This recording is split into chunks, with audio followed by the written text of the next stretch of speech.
Hi, I welcome you all on my channel, An Evolving Mind of Compliance. The compliance has now been taking a center stage. The reason being there are so many crime, financial crime, fraud happening across the world. In fact, compliance is not about financial crime or fraud, etc.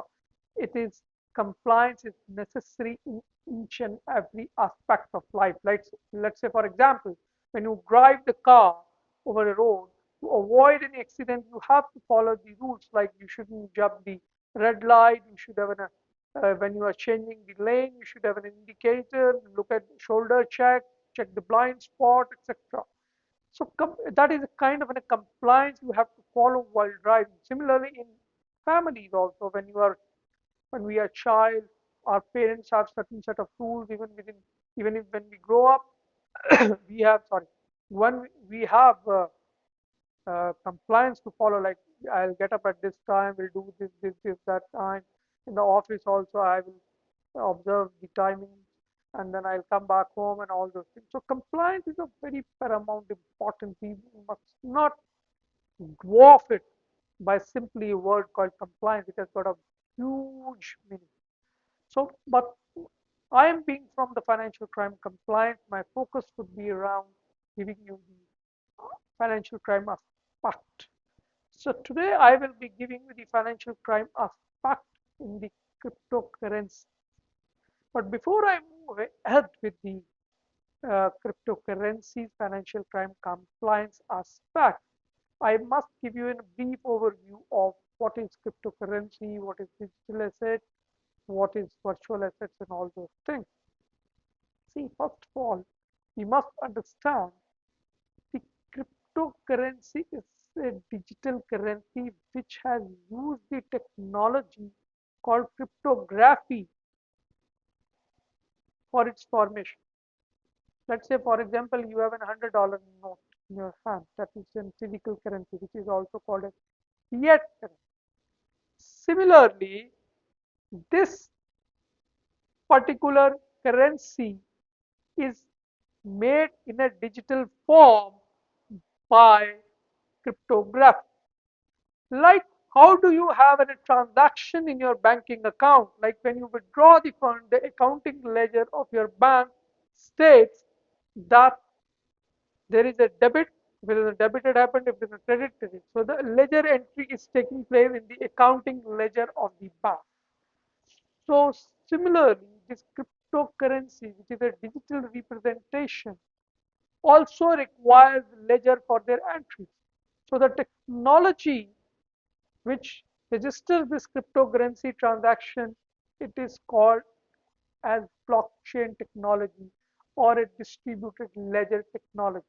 Distributed ledger means the entries, whatever is happening, debit and credit, whatever the transactions are happening, passing of the money are being recorded into the block. Like let's say if I have done one transaction, I have taken the amount. So there is a one block of my transaction. If you have done one transaction, there will be another block. These blocks are connected in a form of chain. This block is nothing but a ledger of your transaction. So this is a distribution ledger, distributed ledger. Like how the banking ledgers are only being viewed by the bankers, this distributed ledger can be viewed by all the people those who are connected in the transaction.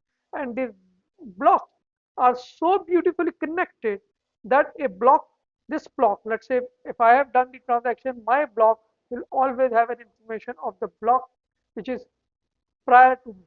And then this block will have the information which is prior to.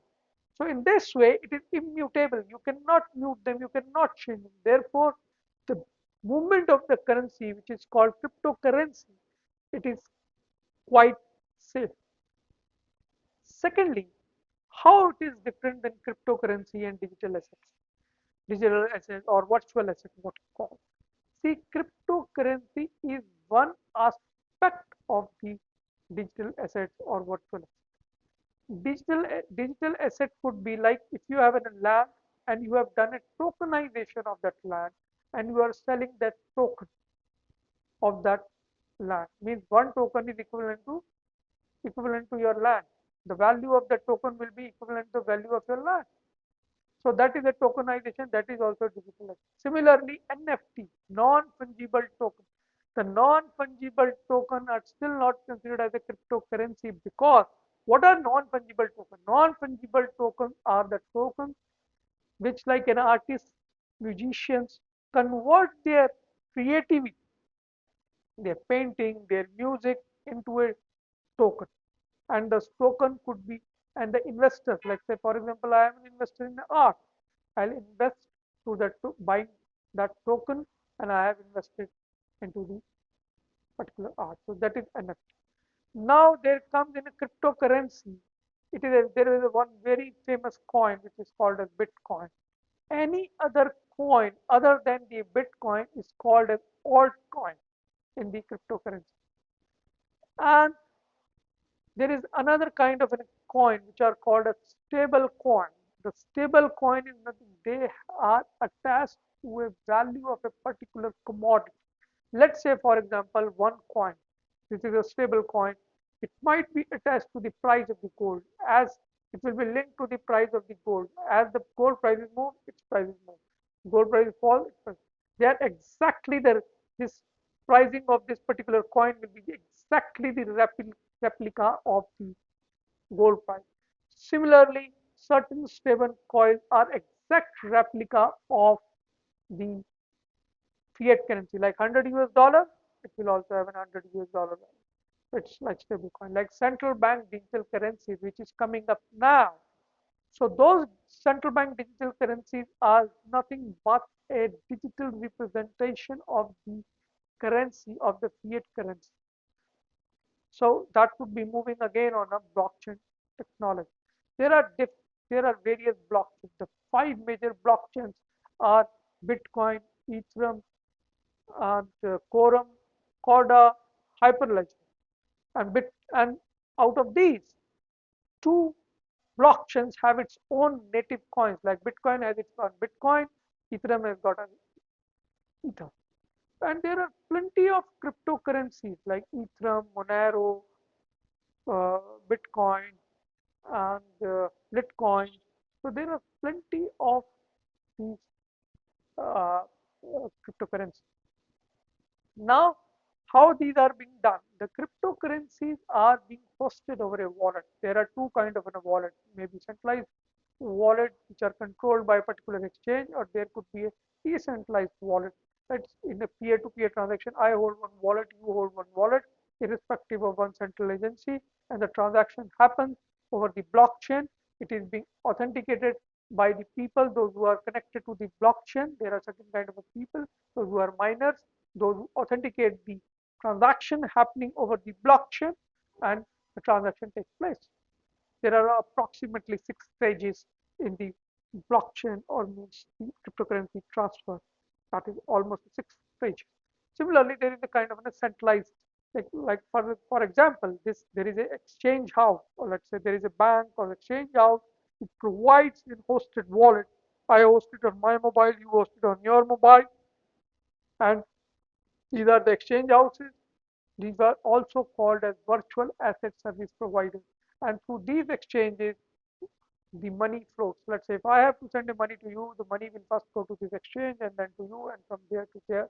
Similarly, these virtual asset service providers, they are nothing but an exchange house. They provide you the platform to exchange your fiat to crypto, crypto to fiat. And secondly, they also allow the trading platform. Like for example, if you want to buy a Bitcoin as a trading option, like for example, if I buy the Bitcoin and I keep it as a stock, and whenever the prices go up, I sell into the market. So now these cryptocurrencies are so far not a legal tender at all in any part of the world. No government has authorized them as an illegal tender. Despite of it, they are moving. Why? Because they have allowed their convertibility with the fiat currency. Let's say if I have a 100 Bitcoin, I can convert it into the fiat currency. Similarly, if I have a fiat currency, I can very well buy the Bitcoin. And when they are not a legal tender, then FATF thought that there is a huge influx of black money or the laundered money coming into it. There is a huge amount of sanctions and convention, huge amount of tax evasion, huge amount of fraud money, huge amount of bribery and corruption money coming into this landscape. So they thought, although these virtual currency, which is also called a cryptocurrency, virtual currency and cryptocurrency also there is a difference. But if I start to explain to you that thing, and the video will become a little longer. But we restrict our this thing to cryptocurrency. So what happens? Although these cryptocurrencies like Bitcoin, Litecoin, Monero, Ether, and all those things are not legal tender, but FATF and the other government thought that they should have a mechanism to regulate these virtual asset service providers, because at least a common man will not be able to do the transaction without the help of these companies called virtual asset service providers. So they thought to have a regulation around them, like crypto exchanges. Those are called as crypto exchanges. WASP also virtual asset service provider. And there are very few countries, exceptional countries, which have got a which have started to regulate this sector called WASP. Any like we have exchange houses. Exchange houses does the transaction in the fiat currency. The WASP virtual asset service provider conducts the transaction in the digital world. So what is the difference? I tell you, the people go into the technicalities, listening into the terminologies, they get confused. Nothing to confuse. The fundamental of AML compliance, sanction compliance remain exactly the same. Like all the virtual asset service providers are to be registered with the regulated agency. For example, they should have one trade license. Like in UAE, it is called there is an agency called WARA. It is one of the foremost agency, and I think it is the only agency in the world which regulates the crypto exchanges. WARA, Virtual Access Regulatory Authority. They regulate. So one should have a trade license. Second, they should have a WARA license, Virtual Asset Regulatory Authority license, to operate as a crypto exchange. So what happens is that we should have a two license. So first of all, these exchange which are there, they should be regulated. They should be monitored. They should be auditable. They should be audited regularly by the respective authority. Point number one. Point number two, if I am going to open an account with them, they should ask my all the KYC documents, my source of fund proof, my source of wealth proof, and all those things. So it is safe. If the money is moving from one place, let's say for example, is money moving from A country to B country, then if the funds have come to this B country and from the A country, then we have to check this the crypto exchange in a country A is whether regulated or not regulated. That the country who is receiving the currency, means who is receiving the cryptocurrency, is also regulated or not. What is happening, because there are very few countries which regulates this sector? What happens? There is a huge money which is coming up.